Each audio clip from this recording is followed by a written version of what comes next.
Bonjour tout le monde et bienvenue à la journée inaugurale de NTL Connect présentée par Printemps Numérique, l'édition 2022. Ce matin, il y a plusieurs thématiques cette semaine, mais ce matin, on se concentre sur la thématique de la culture et de la créativité. Et on est là pour la conférence au sujet des arts, du mouvement à la rencontre de la technologie. Donc, j'ai le plaisir de vous présenter ce matin vos intervenants aujourd'hui. D'abord, Samuel Tétrault, qui est le cofondateur et directeur artistique des 7 doigts de la main. C'est l'établissement fantastique dans lequel vous vous retrouvez en ce moment. Samuel s'investit depuis 20 ans dans le développement des arts du cirque. Il a vu une grande évolution dans les arts de la scène. Et ce matin, on a aussi comme intervenant Olivier Goulet, concepteur et producteur dans les multimédias depuis 23 ans. Il a réalisé des centaines de projets autour du monde et il est aussi fondateur, producteur et directeur créatif de sa propre agence Supply and Demand qui, si je ne me trompe pas, se concentre aussi sur des expériences immersives et des technologies immersives. Donc, on souhaite la bienvenue à vos intervenants aujourd'hui, M. Tétrault et M. Goulet. Bonjour tout le monde, merci d'être là. C'est un plaisir d'être avec vous. Voilà, moi je suis Samuel Tétrault, cofondateur et co-directeur artistique des 7 doigts de la main. J'ai été artiste de cirque, j'ai gradué de l'École nationale de cirque il y a longtemps déjà. Et puis, c'est un plaisir d'être ici ce matin avec Olivier. Et Olivier Goulet, c'est un peu fort, hein, ça se peut-tu? Un peu fort. Supply and Demand, studio créé à travers la pandémie. J'étais au Cirque du Soleil avant, producteur exécutif de la division multimédia, donc dans le multimédia depuis toujours. Une chose qu'on ne dit pas, c'est qu'on est partenaire d'affaires aussi. Les 7 doigts sont partenaires d'affaires avec Supply and Demand. Donc, le lab est un peu né de cette collaboration-là aussi. Enchanté, tout le monde. Alors, c'est ça, on est là pour parler un petit peu de la rencontre des arts du mouvement et des nouvelles technologies. Pour vous parler du Lab 7 aussi, de certains projets qu'on développe là-bas. Il faut savoir que les 7 doigts de la main, on est une compagnie un peu atypique. On est un collectif de création. On a été fondé par 7 co-directeurs artistiques. Il y en a 6 qui sont toujours actifs, donc c'est un peu comme 6 compagnies en une. Une grande diversité de projets, que ce soit des spectacles one-man show clownesques, un peu plus nichés, ou spectacles de grand déploiement pour les Jeux olympiques, etc. Et donc, dans ce contexte-là, on est aussi une compagnie qui est très diversifiée au niveau d'une multidisciplinarité. Depuis nos tout débuts, on crée des spectacles qui sont à la rencontre du théâtre, de la danse, des arts du cirque, évidemment, et des nouvelles technologies. Depuis notre tout premier spectacle, Loft, en 2002, où il y avait déjà des effets très simples avec des effets vidéo analogues, puis un décalage de ce qui était en temps réel et de ce qui était préenregistré. On s'est rendu compte au fil des années, au fil de nos projets et au fil de nos collaborations qu'il y a un chaînon manquant un petit peu pour les arts vivants dans le contexte de développement qui fait appel aux nouvelles technologies. C'est difficile d'avoir accès aux ressources, aux studios, aux expertises, outre quand on est rendu vraiment en mode de production. Donc, pendant la pandémie, on a décidé de créer un laboratoire technologique pour permettre la rencontre des arts vivants et des nouvelles technologies. Donc, c'est le Lab 7, et donc qui est dédié à permettre et à faciliter cette exploration-là du dialogue entre les nouvelles technologies et les arts vivants.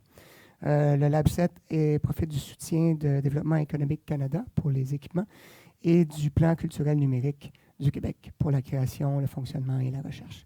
Un petit vidéo d'introduction du Lab qu'on peut faire jouer.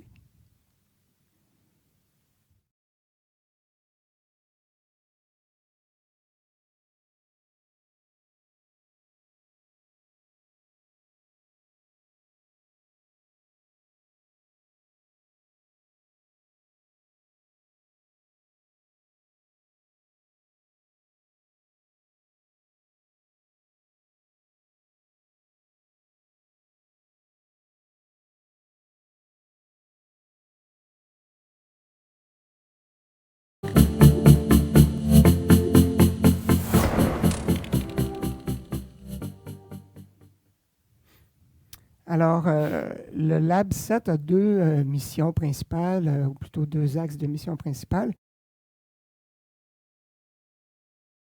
À toute étape de recherche et de développement, donc depuis la recherche initiale, la création, les répétitions, la production, puis aussi la diffusion. Donc, c'est un espace collaboratif où on peut accueillir des projets externes. C'est au service de la communauté. Et c'est aussi l'axe principal, le deuxième axe principal, basé sur l'idée de la médiation et donc de permettre de la recherche appliquée. On a un partenariat avec la chaire de recherche de l'École nationale de cirque, avec des chercheurs de différents domaines universitaires, et de permettre aussi l'expérimentation pour tous les professionnels de l'industrie du spectacle et des arts vivants. Donc, la formation, l'initiation, le transfert de connaissances, parce que le lab permet de regrouper à la fois un espace qui est accessible, des professionnels, des gens qui sont des experts des nouvelles technologies et des artistes. Et donc, il y a tout un apprentissage pour imaginer des nouveaux langages artistiques, des nouveaux langages créatifs. Ce n'est pas nécessairement évident pour un chorégraphe ou metteur en scène au début de comprendre toutes les possibilités, puis après ça, de faire du sens avec ça. Avec les 7 doigts, c'est important toujours d'avoir cette axe-là où les nouvelles technologies sont au service d'une vision artistique, d'un propos artistique, d'une dramaturgie, et pas juste une espèce de showcase d'effets spéciaux. Donc, l'axe de la médiation, de la médiation pour la recherche appliquée, l'expérimentation, et aussi pour offrir une vitrine technologique aux différents fournisseurs, soit de services ou de logiciels ou de hardware, d'équipements de ces nouvelles technologies-là, dans un contexte donc de prototypage où on peut mettre en valeur les possibilités de tout ça. Alors, on va continuer avec Olivier, qui va nous faire un petit historique rapide, donc justement de ce qu'on parle quand on dit la rencontre des nouvelles technologies et du spectacle vivant. On a utilisé quelques projets qu'on a faits dans le passé, c'est sans prétention, mais je trouve ça important de regarder dans le passé où on a fait beaucoup de choses qui ne nécessitaient pas de technologie, qui étaient très analogiques, qui nous a amené à cette nécessité-là aujourd'hui, mais ces choses-là ne disparaissent pas. Les techniques théâtrales existent depuis toujours, puis il ne faut pas les oublier, mais ça reste un outil de base sur lequel on s'est inspiré pour développer, puis qu'on continue à développer aujourd'hui. On regarde là un des premiers shows du Cirque du Soleil qui a été fait en aréna à l'époque où on avait intégré beaucoup de caméras dans le spectacle. C'était une mise en scène de Michel Lemieux et Victor Pilon, donc qui utilisent beaucoup de technologie. Dans ce cas-là, c'était très simple, juste une intégration de contenu avec le visuel, qui était déjà une révolution dans le milieu, avec un peu d'effets génératifs, mais très simple et très analogique. On regarde un autre show qu'on a fait avec Justin Timberlake, même principe, dans un contexte de rock'n'roll où l'intégration du visuel, la caméra, qui était le IMAG, la magnification de la caméra n'était plus dans un format traditionnel, mais était intégrée à la scénographie. Même principe ici, où l'alliage entre la lumière et le visuel pour le show Watch the Throne, où on a vraiment travaillé avec l'intégration du laser, puis la caméra devient un élément scénographique. Il n'y avait pas d'effet interactif, il n'y avait pas de grande technologie là-dessus, mais c'était vraiment une belle intégration de la caméra dans l'environnement. Même chose ici avec Paradis perdu, où l'appareil scénique nous permettait d'intégrer à l'aide de la vidéo. Donc ici, on a un plancher vidéo avec des trappes, avec des formules où le plancher n'était pas une surface uniforme, le plancher était une surface organique avec la projection dessus, qui nous a permis de faire des effets plus réalistes, des effets d'intégration. On parle du métavers aujourd'hui, tout ça, mais pour moi, ça, c'est une intégration entre le monde virtuel et le monde réel, la performance humaine et le monde virtuel aussi, très pertinente. Un show qu'on a fait avec les 7 doigts, Ferry Amuse, ou Amuse, il y a eu 2 versions, bref, où le pré-show avait des ateliers pour les enfants au Mexique. Donc, les enfants arrivaient 1 heure avant le show, 1h30 avant le show, et il y avait plusieurs ateliers de cirque, donc des numéros de clowns, jonglerie, des ateliers d'apprentissage, mais aussi on avait un clown qui leur posait des questions, qui était notre personnage principal qu'on voit ici, et les enfants étaient enregistrés. Donc, à l'intérieur de leur pré-show, on les filmait à leur insu et on les a intégrés dans le show après. Donc, encore une fois, très analogique. Aujourd'hui, on en parle puis on essaie de faire du temps réel, mais il y avait des façons de le faire de manière théâtrale à l'époque où, moi, avant le show, j'avais 5 minutes pour intégrer et curer plusieurs petits-enfants. Mais l'intégration était très pertinente. Alors ici, on a une image d'un spectacle que j'ai créé il y a déjà quelques années, en 2016, pour le 500e anniversaire du peintre Jérôme Bosch. Ça s'appelait Bosch Dreams. Donc encore là, avec des techniques un peu plus analogues, l'idée c'est de créer l'illusion d'une immersion. Ici, on voit un artiste équilibriste qui en fait performe derrière un écran tulle et devant un cyclo. Donc, on amène 2 profondeurs d'image. Et puis, donc, l'artiste apparaît comme étant vraiment immergé dans cette bulbe de fleurs. Et puis, bon, l'effet était très, très réussi, mais il y avait des limites. Il fallait être assez bien placé devant. Quand tu étais sur le côté, tout d'un coup, l'immersion, ben là, ça marchait moins bien parce que les pieds dépassent la bulle, etc. Donc, c'est ça. Dans cette idée-là de créer l'impression d'un spectacle live, un spectacle vivant, c'est le temps réel, c'est l'intégration, c'est l'interaction en direct des artistes avec les dispositifs technologiques. Donc, dans cette recherche-là, on a aussi utilisé différentes techniques de capture de mouvement. Donc, de capture de mouvement en temps réel. Si on parle de capture de mouvement, disons, simple, c'est pas nouveau. Ça fait déjà depuis 2-3 décennies qu'on travaille avec des caméras infrarouges, avec des caméras techniques, avec des lidars. Et ces techniques-là permettent, disons, permettent pas de distinguer qui est qui sur scène, mais qui permettent simplement de générer du data de mouvement qui peut être interprété de différentes façons pour créer des effets visuels, de textures, de mouvements de particules. Et puis, bon, là, l'exemple qu'on voit ici, en fait, que vous voyez là, c'est un projet que j'ai dirigé dans le cadre du centenaire de l'anniversaire de Jean-Paul Riopelle qui a lieu cette année. Les Sadois, on est en train de créer un spectacle hommage. Et on a travaillé avec un artiste numérique pour étudier puis interpréter les coups de spatule typiques de Riopelle des années des Grandes Mosaïques. On utilise une caméra infrarouge au plafond et on crée une espèce de tranche d'infrarouge qui permet de détecter les mouvements du danseur acrobate et donc de créer une peinture en direct qui est basée sur l'improvisation de l'artiste. D'ailleurs, il y a un démo de cette installation-là au niveau 0 là, dans le lab que vous pouvez vous-même essayer. Puis à 13h et 17h tous les jours, il y aura des démonstrations avec notre danseur acrobate. Donc, je laisse peut-être Olivier continuer à nous parler un petit peu des techniques de capture de mouvement un peu plus complexes. Bien, déjà, juste de rajouter que c'est une technologie très simple qu'on utilise depuis toujours. Ben, pas toujours, mais en tout cas depuis que j'ai commencé. Mais ce n'est pas la technologie qui est pertinente, c'est la manière qu'on l'interprète et qu'on l'utilise pour un propos. Donc ici, c'est une technologie hyper stable, hyper simple. Puis le propos est simple, le génératif, l'interactif est simple, mais ça traduit le concept, ça traduit l'histoire, ça traduit le sujet qu'on veut apporter. Si on va d'un point de vue plus technique, là, on a 3 spectacles ici différents. À gauche, on a le show Cristal qu'on a fait avec les Sadois et le cirque. Hein? C'est Seb et Shayna qui ont fait la mise en scène. Là, on était dans une capture beaucoup plus complexe. Donc là, on est tombé dans une capture de mouvement avec un kit OptiTrack que le lab possède aussi. On a ça ici au lab, qui nous permettait de suivre tous les performeurs individuellement sur la glace. Une des grosses différences avec l'infrarouge, c'est qu'ici, on a des émetteurs, donc on peut savoir qui est qui, où et quand. Donc, on peut identifier nos personnages, puis on peut leur donner des identités distinctes. Donc, à gauche, là, on voit qu'on les utilise dans un moment où ils peinturent la glace, un peu le même principe que Riopelle, mais on allait beaucoup plus loin que ça, où on s'en servait pour l'éclairage aussi. Donc, les follow spots qu'on appelle dans le monde traditionnel, c'est en train de disparaître pour des systèmes de tracking automatisés. Donc là, on commence à converger les outils. Le tracking vidéo devient un outil d'éclairage, devient un outil d'automation, devient un outil de suivi scénique. Même chose avec Justin Timberlake. Puis ces 2 shows, là, on avait 2007 tantôt, là, on a 2013. Dans ce show-là, ce qu'on a poussé, c'est que là, on s'est servi de la calibration de caméra, du tracking, pas de caméra, mais d'éclairage en temps réel, pour lui-même et pour la qualité de l'image. On sait, ces pop stars-là, il faut que ça look pristine sur les caméras. Bien, on est rendu à un point où on est capable de le faire avec un artiste, puis de le suivre. Puis j'ai fait beaucoup de divas dans ma vie, là, des Tina Turner, des Cher et tout ça, puis on s'en sert avec eux aussi. Bon, on triche un peu, puis on rajoute 2 follow spots ou 3 des fois, mais quand même, c'est rendu assez précis.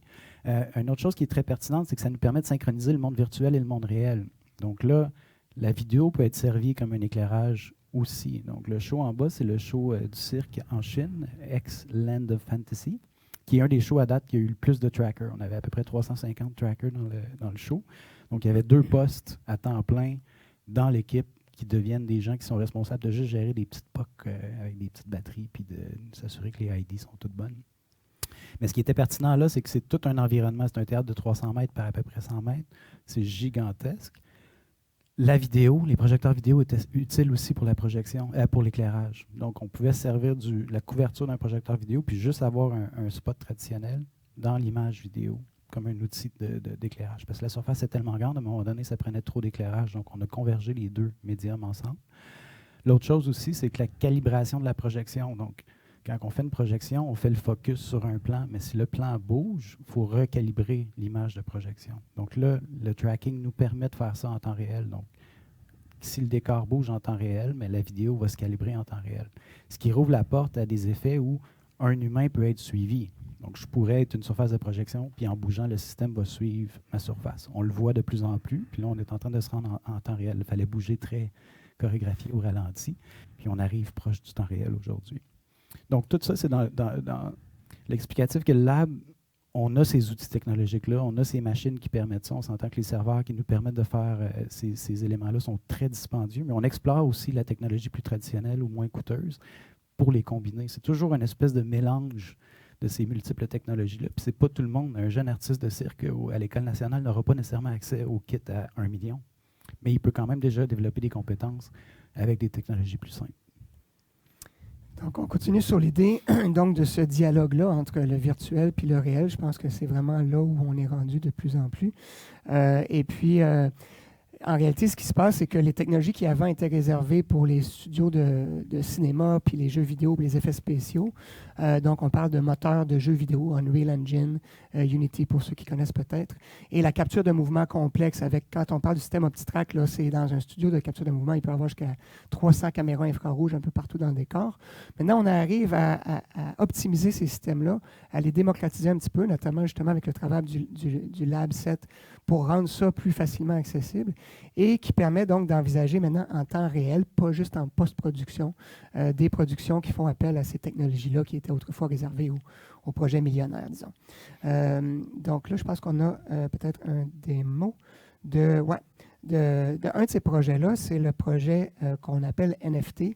En fait, c'est un projet qu'on accueille avec une compagnie qui s'appelle Drop the Act, qui sont venus nous voir. C'est fondé par un ancien artiste de cirque.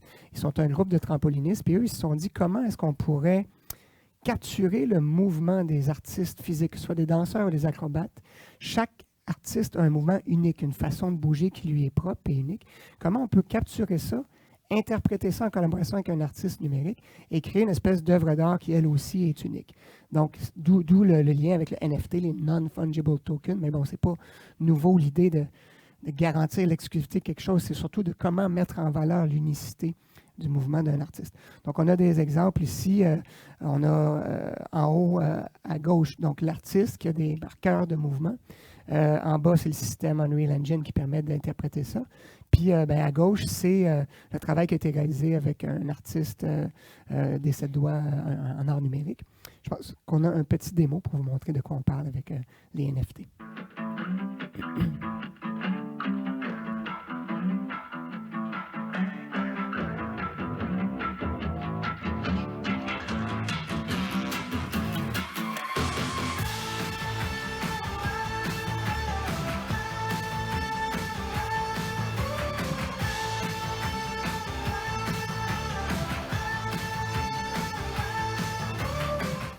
Alors, l'idée, c'est ça. C'est vraiment de créer une espèce de signature physique. Le dernier moment, c'est une espèce de sculpture qui se crée avec un mouvement de trampoline. Et l'autre application qui est très intéressante et qui le sera, je pense, de plus en plus, c'est de prendre les mouvements de ces artistes-là et de pouvoir habiller les avatars du grand public. Donc, il y a de plus en plus des plateformes où les gens peuvent aller dans un univers 3D avec leur propre avatar, soit pour des événements sociaux ou pour jouer à un jeu ou assister à un concert. Donc, ils peuvent prendre le mouvement et habiller leur avatar. Je vais laisser Olivier parler de ça, mais c'est déjà un peu ça qu'on voit ici. Alors, je te laisse expliquer. Ben déjà, on voit notre ami Nassib Al-Husseini, qui est CEO des 7 doigts de la main et qui est aussi chairman de Supply and Demand. Un homme à l'âge de la sagesse, qui ne fait pas de trampoline dans la vie. Comment s'appelle la gang en bas? ExoTwin. ExoTwin. Donc, vous pouvez voir en bas la tente ExoTwin où on peut se faire... Fais-le jouer encore pendant qu'on parle de ça. Excusez-moi, ça aurait dû être en loop. Les gars de multimédia qui ne sont pas trop... C'est un avatar réaliste. Mais c'est ça, donc une capture volumétrique qui se fait très rapidement en bas d'1 minute. On espère un jour que ça va se faire beaucoup plus vite que ça, mais déjà, c'est assez impressionnant. Le rendu est très bien. Bon, évidemment, le Nassib, il n'est pas trop proche de la caméra parce qu'on veut cacher les petits défauts. Mais ce qui est intéressant, c'est que là, on a pris l'avatar de Nassib, donc sa capture volumétrique. Notre CEO qui vient de fêter son 60e il n'y a pas si longtemps. Et on a pris les mouvements des acrobates de trampoline qu'on a appliqué sur Nassib. Donc, ce que vous voyez là, en fait, c'est Nassib qui devient un grand artiste. Mais c'est intéressant de voir parce qu'on parle beaucoup du métavers et tout ça, la capture volumétrique, mais pour nous, c'est quelque chose aussi qui nous permet de briser la ligne entre le réel et le virtuel, de jouer entre la performance présentielle, non présentielle. Bref, Sam pourra en parler plus, mais Puis ExoTwin, si ça vous intéresse, il y a aussi l'installation de leur système en bas. Ça permet donc de créer des avatars, vos doubles photoréalistiques en numérique en très peu de temps. Puis après ça, éventuellement, de pouvoir le riguer, comme on dit, donc l'attacher sur un squelette qui permet de faire du trampoline. Un autre exemple pertinent du lab, c'est cette espèce de maillage-là entre les gens qui viennent développer avec nous. Donc, on a ExoTwin qui veulent développer la volumétrie, puis tester ça, puis présenter ça. Puis on a les amis qui veulent la capture pour faire une œuvre artistique, appeler ça NFT ou whatever, mais qui veulent figer dans le temps puis créer de l'œuvre avec leurs mouvements. Puis là, on les combine ensemble pour développer quelque chose ensemble. Donc, il y a un maillage qui se fait naturellement à travers les projets de développement au lab. Tout à fait, c'est ça l'idée, c'est que souvent les projets de recherche, avant, tout le monde essayait de réinventer la roue. Là. On met en commun cette expertise-là, ces découvertes-là, puis ça peut être au service des projets de tout le monde. On va vous parler du projet Livici. Donc, c'est un projet que je dirige en partenariat avec une compagnie de Vancouver qui s'appelle Showcap. Donc, Livici, ça veut dire Live and Virtual Circus. Et donc, l'idée, c'est de créer des spectacles qui sont présentés live, donc en direct, en temps réel, à la fois pour un public dans une salle de spectacle avec des projections vidéo intégrées dans la scénographie, et à la fois pour le public remote ou à distance qui peut regarder le spectacle à la maison comme on regarde un live stream ou une captation d'un spectacle live, ou alors dans un univers 3D, in-game, on va dire, donc sur une plateforme de jeux vidéo, ou même in VR, donc dans un casque réalité virtuelle. Tout ça en temps réel et en utilisant un système de capture de mouvement où on intègre des marqueurs infrarouges cachés dans les costumes des artistes et où les artistes deviennent un peu comme des marionnettistes. C'est-à-dire qu'il y a vraiment deux niveaux. Il y a le spectacle sur scène avec les artistes physiques et il y a leurs marionnettes, les avatars qui évoluent dans un univers virtuel. Dans lequel le public, lui, peut aussi avoir son propre avatar et se déplacer à l'intérieur du spectacle, changer de point de vue, adopter le point de vue de tel artiste ou de tel artiste. Et donc, ça crée une espèce de poésie. C'est comme un show de marionnettes où ça devient intéressant de voir à la fois les marionnettistes entre eux et de voir la poésie des marionnettes. Donc, on a un petit démo de ce dont on parle.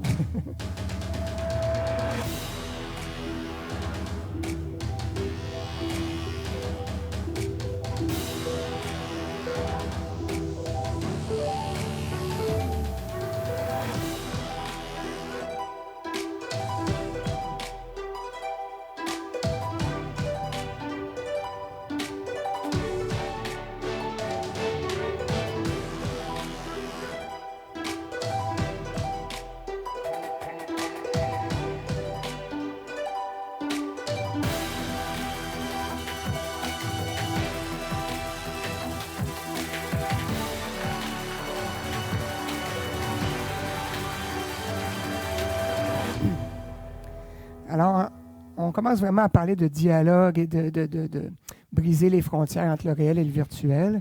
C'est vraiment un spectacle hybride. Les gens qui le regardent à distance sont comme immergés plutôt comme dans une espèce de film d'animation 3D en direct, avec des portails vidéo qui sont incrustés dans l'univers virtuel pour qu'ils puissent quand même voir ce qui se passe sur scène. Et l'inverse, les gens qui sont dans le théâtre peuvent voir les artistes sur scène, mais avec la vidéo, ont une espèce de portail dans le monde virtuel et dans le monde un peu plus féerique ou poétique du spectacle. Je trouve ça important de mentionner que le buzzword, c'est métavers, là, mais il y a quelque chose de plus profond là-dedans où Sam, dans sa mise en scène, amène des personnages, amène des concepts qui apportent à la dualité. Donc, c'est pas le métavers pour le métavers, c'est pas le virtuel pour le virtuel, c'est quelqu'un qui se cherche, c'est quelqu'un qui a un défi, c'est quelqu'un qui a un challenge, c'est l'ambivalence des gens. Puis c'est là que ça devient pertinent pour moi, c'est que la technologie sert le propos, l'histoire est basée sur ce besoin-là, puis la technologie est au service de ça et non l'inverse. Donc, je veux pas qu'on ne monte pas des shows basés sur une technologie, mais il y a une réflexion plus profonde là-dessus, puis ça l'ouvre la porte à parler de sujets qui étaient qui nécessitaient un peu plus de précision ou un peu plus d'ambiguïté, si on veut. Donc là, on peut prendre côté, on peut vivre le derrière de quelqu'un qui se cherche. Bref, c'est important de le mentionner parce qu'on ne pousse pas et on n'encourage pas la gimmick de la technologie pour la technologie. Rapidement, vous parlez de 2 projets, d'exemples de projets de recherche appliquée qu'on accueille en ce moment au Lab 7. Donc, il y a un projet qui est piloté par Chris Gatti, qui est un chercheur en intelligence artificielle à la chaire de recherche de l'École nationale de cirque, et qui travaille à voir comment on peut optimiser la capture de mouvement en utilisant l'intelligence artificielle. Donc, dans le spectacle Livici, par exemple, il y a 50 marqueurs infrarouges sur les costumes de chacun des artistes. Et avec l'intelligence artificielle, ben, on arrivera probablement, c'est ce qu'on cherche en tout cas, à réduire le nombre de marqueurs à peut-être une vingtaine, 16, et où on vient optimiser. L'intelligence artificielle est capable de reconnaître les patterns de mouvement, puis peut-être même combiner avec d'autres types de capture de mouvement. Un autre exemple, c'est un projet qui est piloté par Nalia Kuhlmann, qui, elle, cherche à comprendre les similarités, les différences au niveau expérientiel dans ce que les spectateurs vivent et ressentent dans le contexte du spectacle immersif ou du spectacle hybride. Donc, on a fait un projet où est-ce qu'on a des petits capteurs sur le bout des doigts. On avait du public à Montréal qui regardait le live stream, du public à Vancouver dans la salle de spectacle, du public avec leur casque de VR. Puis là, on essaie d'analyser quand est-ce que les gens réagissent. Est-ce que c'est comparable si tu étais à distance, live, en VR, live ou en personne, live. Puis bref, il y a des résultats assez fascinants dans tout ça. Fait que c'est 2 exemples de projets. Il y en aura d'autres. Comme je disais, le Lab 7, on peut penser, ouais, c'est ça, le Lab 7, merci, est vraiment un espace qu'on souhaite ouvert, où on veut accueillir des projets issus de la communauté artistique, culturelle et des créateurs numériques. On va présenter un forum, c'est nos journées professionnelles, donc le 17 et 18 novembre, donc dans le cadre de la mission de médiation et de mise en commun des expériences et des recherches et des résultats de recherche qu'on aura trouvés. Donc, on vous invite à ce premier forum-là. Il y aura des conférences, des démos, des études de cas, et puis aussi des opportunités de réseautage justement entre les différents créateurs, collaborateurs, professionnels pour imaginer des nouveaux projets, mettre en commun des idées et des hypothèses. Alors, voilà, il nous reste 4 minutes 10 pour des questions. Pas si pire. Hein? À moins, as-tu un petit mot de conclusion? Hein? Oh, j'ai plein de choses à dire, mais non, c'est bon, 4 minutes de questions. Merci beaucoup, c'est super intéressant. Est-ce qu'on a des questions peut-être pour M. Tétrault et M. Goulet? Oui, juste en arrière. Moi, j'ai une question sur la monétisation de ce genre de nouveaux spectacles. C'est que j'ai l'impression que pour vivre ce genre de nouvelle expérience-là, il faut du matériel chez soi, donc c'est pas possible chez soi, l'individu, de vivre ça. Par contre, est-ce qu'on peut penser à des variantes de spectacles dans des nouvelles salles adaptées, ou comment est-ce qu'on pourrait monétiser encore plus ce genre de spectacle? Je pense que c'est un peu l'enjeu en ce moment, c'est qu'il y a plein de possibilités, mais tout est encore un petit peu à découvrir, à explorer. Mais certainement que des nouvelles salles qui sont déjà équipées avec des systèmes de capture de mouvement, par exemple, ou avec des écrans intégrés, permettent de créer des expériences live qui sont immersives et où on a accès à ce type d'univers-là en étant physiquement présent. Et sinon, dans le cas du projet Livici, on est déjà en train de trouver des façons de rendre tout ça plus accessible. Alors, c'est certain que pour l'instant, c'est pas encore... on a encore besoin de brancher les casques sur des tours informatiques un peu plus puissantes, mais il y a la version... il y a une façon de le streamer sur un téléphone où tu peux quand même te déplacer, ou sur une tablette ou même sur un ordinateur sans avoir accès à toutes les fonctionnalités. Puis il y a le live stream qui est comme, dans le fond, une captation vidéo de l'expérience hybride.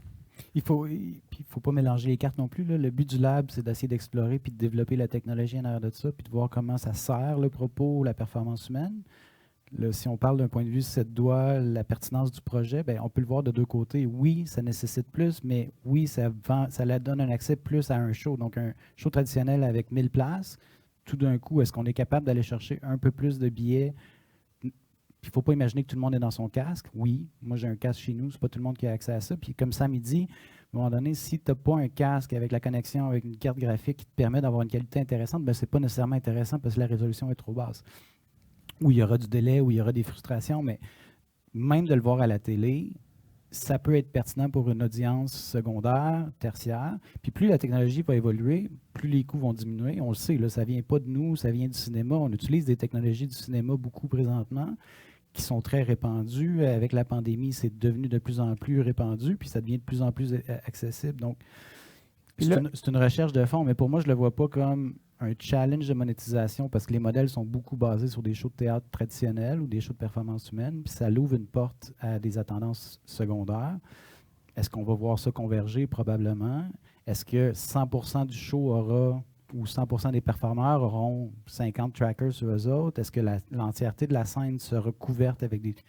Pas nécessairement. Il y a moyen d'être judicieux dans l'usage de la technologie puis de faire quelque chose d'intéressant, puis si ça supporte un propos. Puis ça qui est important. Dans le contexte de ce projet-là, je pense qu'aussi, avec les nouvelles réalités de la tournée, puis de la diffusion internationale, puis les pressions sur les coûts de voyage, de cargo et tout ça, et de toute façon, les gens qui ne sont pas nécessairement dans des grands centres urbains, je crois qu'il y aura de plus en plus un marché pour consommer des expériences live, même si on n'est pas physiquement, on n'a pas la chance d'être à New York ou à Londres ou à Paris pour voir telle ou telle production.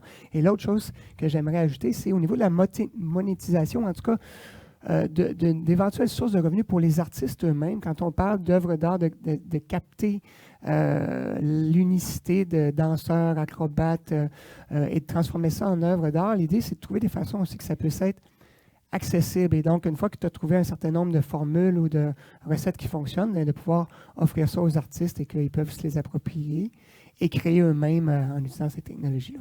Puis, pour revenir du côté du lab, il ne faut pas oublier que le développement d'un projet comme Levici ou les gens qui sont impliqués dans le lab, comme mon équipe, qui est une compagnie complètement distincte du lab, on a des projets en haut à droite. C'est une expérience immersive qu'on a à Calgary, qu'on fait dans des centres de sciences qui ne sont pas de la performance humaine en temps réel. C'est des salles immersives avec un propos scientifique. Mais ça, c'est sourcé d'un peu de recherche qui a été faite pour IOPEL, d'un peu de recherche qui a été faite pour Levici. Fait que, oui, l'objectif d'un projet monétisable en tournée, mais il y a aussi à l'intérieur du lab cette idée-là que chacun peut développer avec son point de vue, mais on converge tous vers les mêmes éléments. On pense aux jeux vidéo aujourd'hui, on utilise tous des engins de jeux vidéo.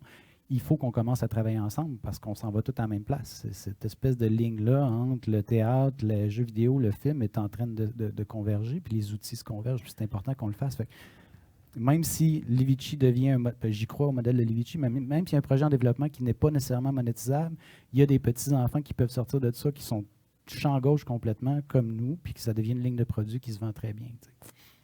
Alors, merci pour la question. Et on vous rappelle, le 17 et 18 novembre, vous êtes la bienvenue. On vous invite aux 7 doigts de la main. Merci beaucoup, cher Sir. C'est super intéressant comme présentation. Et peut-être on discutera par après, mais merci beaucoup. Avec plaisir. Merci beaucoup.